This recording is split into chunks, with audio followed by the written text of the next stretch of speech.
You're listening to Brain Lenses. I'm Colin Wright.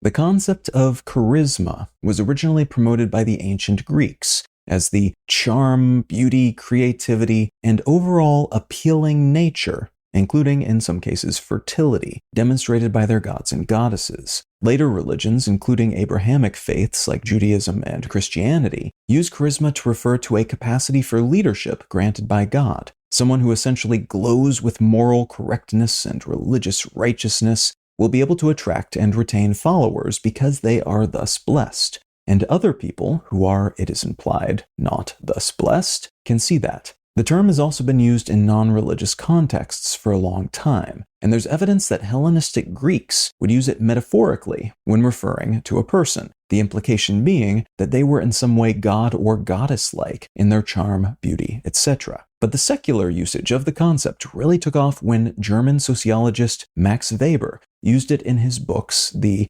Protestant Ethic in the Spirit of Capitalism and Sociology of Religion in the early 1900s, after coming across the term in a religious text from about a decade earlier. In Weber's usage, charisma meant what is today in the field of sociology called charismatic authority, which suggests a charismatic person has a sort of superhuman ability to lead. This exceptionality is almost always referred to as an X factor that is difficult to measure or even accurately describe. If you've got it, you've got it. And if you do not, you do not. A study published in 2018 focused on attempting to formalize what charisma is by developing what they called a general charisma inventory, the traits that make someone charismatic and measures of those traits. They arrived at 6 core dimensions predicated on 2 main factors that seem to determine one's charismatic measure. Those 2 main factors are influence and affability. And the 6 dimensions are the ability to get along with anyone, the ability to make people feel comfortable and at ease, smiling at people,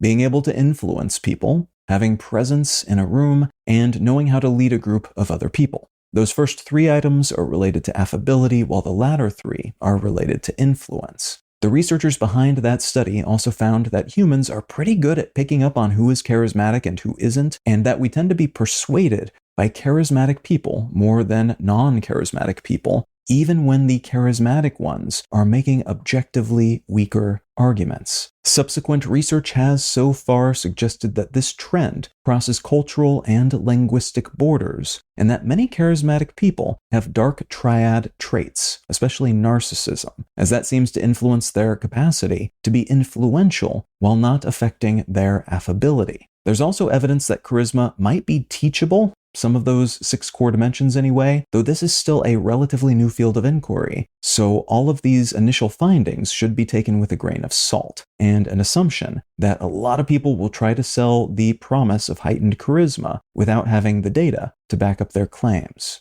I'm able to present Brain Lenses in both its written and audio formats ad-free because of support from listeners like you. If you're enjoying what I'm doing here, consider becoming a paid supporter for the cost of a cup of coffee each month at brainlenses.com.